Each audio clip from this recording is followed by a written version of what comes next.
Hey everyone, what I thought I might try today is actually see what it costs to run a sous vide device to cook a nice piece of steak. People often ask, oh, what does it cost? You've got to run it for so long, so I thought I'd do a test. So what I've got here is an energy meter, and I'm going to it's currently showing all zeros because while it's plugged into the wall, the sous vide isn't plugged into it yet. So what I'm going to do is I'm going to set the cost to our current cost, our cost per kilowatt hour. Now where I am, we pay about 27 cents per kilowatt hour. So once I fix this up and go through and go to 27, that's programmed in the cents per kilowatt hour. Now what I can do is, as it goes, I can scroll through and it'll show me the cost down the bottom, but it'll also show me the total kilowatts that it uses. So you'll be able to adapt it to your own costs per kilowatt hour. Now what I'll do first then is I'm going to actually do what I normally do. Instead of just putting cold tap water in, I'm going to put hot water in. I'll just check that it's hot. Yep, it's fairly hot, not super hot. So we'll put some in my container that I've got here. Wait for that to fill up a little bit. I think that should be around sort of 40, 45 degrees, maybe 46 degrees. I'll wait for him to get up.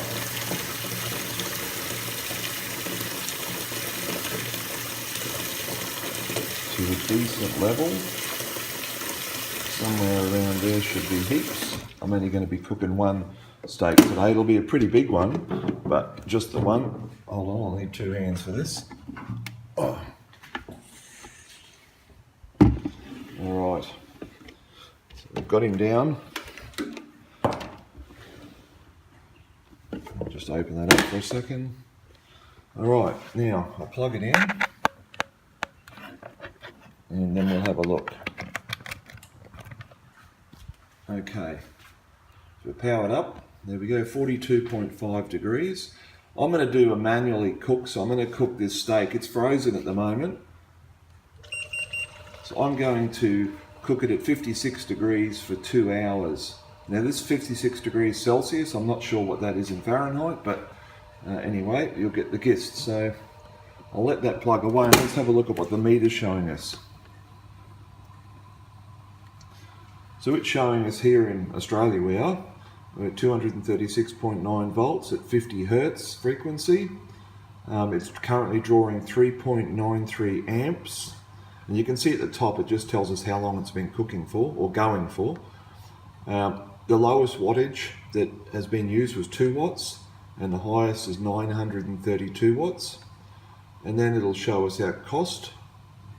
And back to the start, this is our current wattage, and it's currently at 932 watts. What it'll do is, of course, it's going to use nearly all of its power to bring that water up from its current temperature right up to 56 degrees, and then of course it'll back right off and it'll just use a lot lower power and vary and cut itself in and out using its electronics. So what we might do is we might leave it there. I'll get my frozen steak out of the freezer, and I'll come back when it's up to temperature. Alright, we're getting fairly close now to our 56 degrees, and you'll notice that the power usage, or the wattage of the Anova, has dropped off quite a lot as it gets close to 60 degrees. Sort of there's my warning to get my steak out of the freezer or get it ready. You'll see it's been going for about 10 minutes by the top of the display there, and so far we've used approximately 2 cents worth of power to get it up to temperature.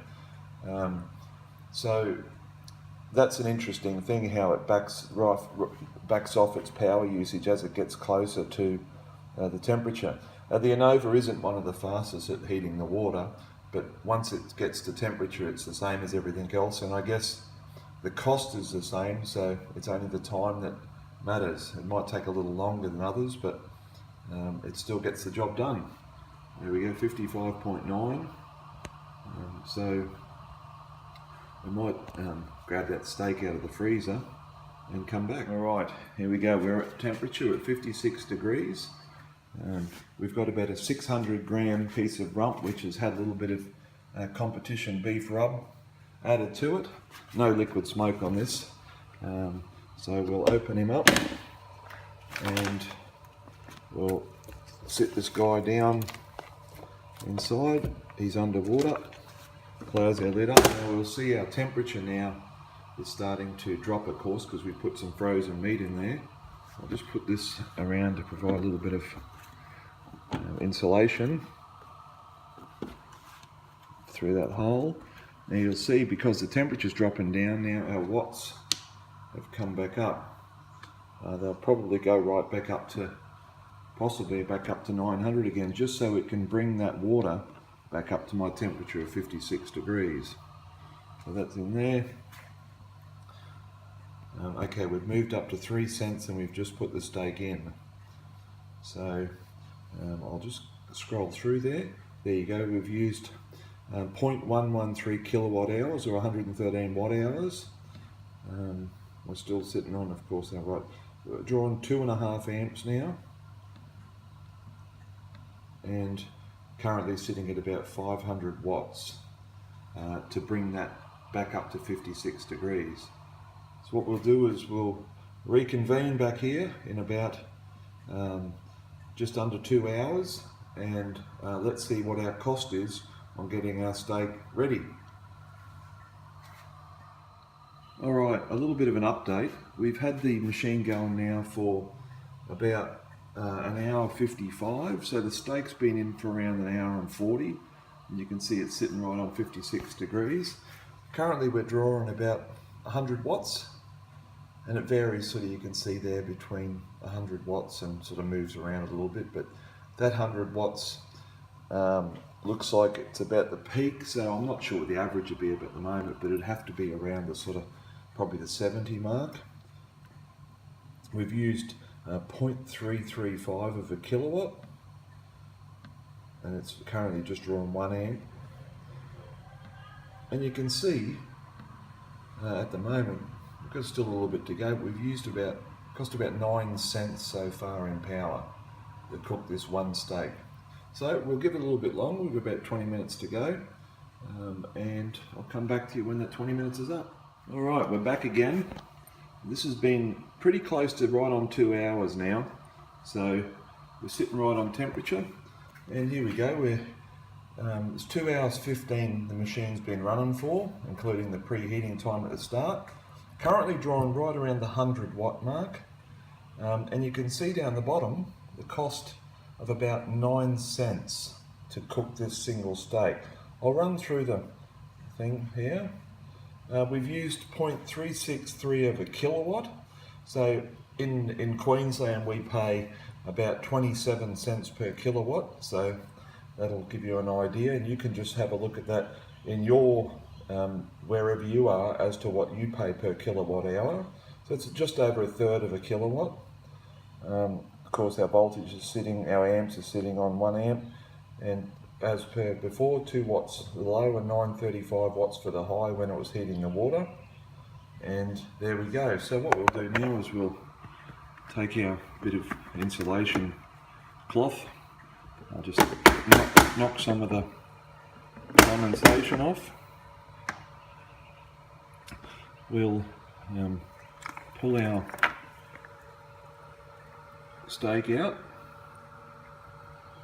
and put him over and lay him down there. I can have a look in there, my little tongs to keep it away from the outlet. I'll close that down now, and there we go. That's a bit of an indication of what it costs to cook a single steak. Now you can imagine if you're going to cook 2 steaks in the same container, it's probably going to use a tiny bit more power, of course, because it's got to heat the second steak, but it wouldn't be, I couldn't imagine it would be any more than sort of maybe 20% more or 30% more. Of course, now if you're going to double the size, double the amount of water, so use a much bigger container to cook more steaks. You can see it's probably going to increase, it might double the amount, so maybe 4 steaks might cost 18 to 20 cents to cook, and this is for a 2-hour cook. So you can imagine doing, for example, a big pork collar butt for 36 hours or something like that. May cost sort of 18 times the cost. So let's look at 18 times 10 cents. It's maybe $1.80 to $2 to cook, but that's, you know, kilograms and kilograms of pulled pork. Similar if you're cooking a brisket or something like that, you're going to look at possibly around the dollar mark or something along those lines. So I'm looking forward to getting this guy out and putting him on the grill. Might even try a little bit of this new bacon seasoning that I got. I might sprinkle a bit of that on and see how it goes. Anyway, that's a bit of an indication of the cost of cooking a bit of rump steak in my sous vide using the Anova machine. See you guys.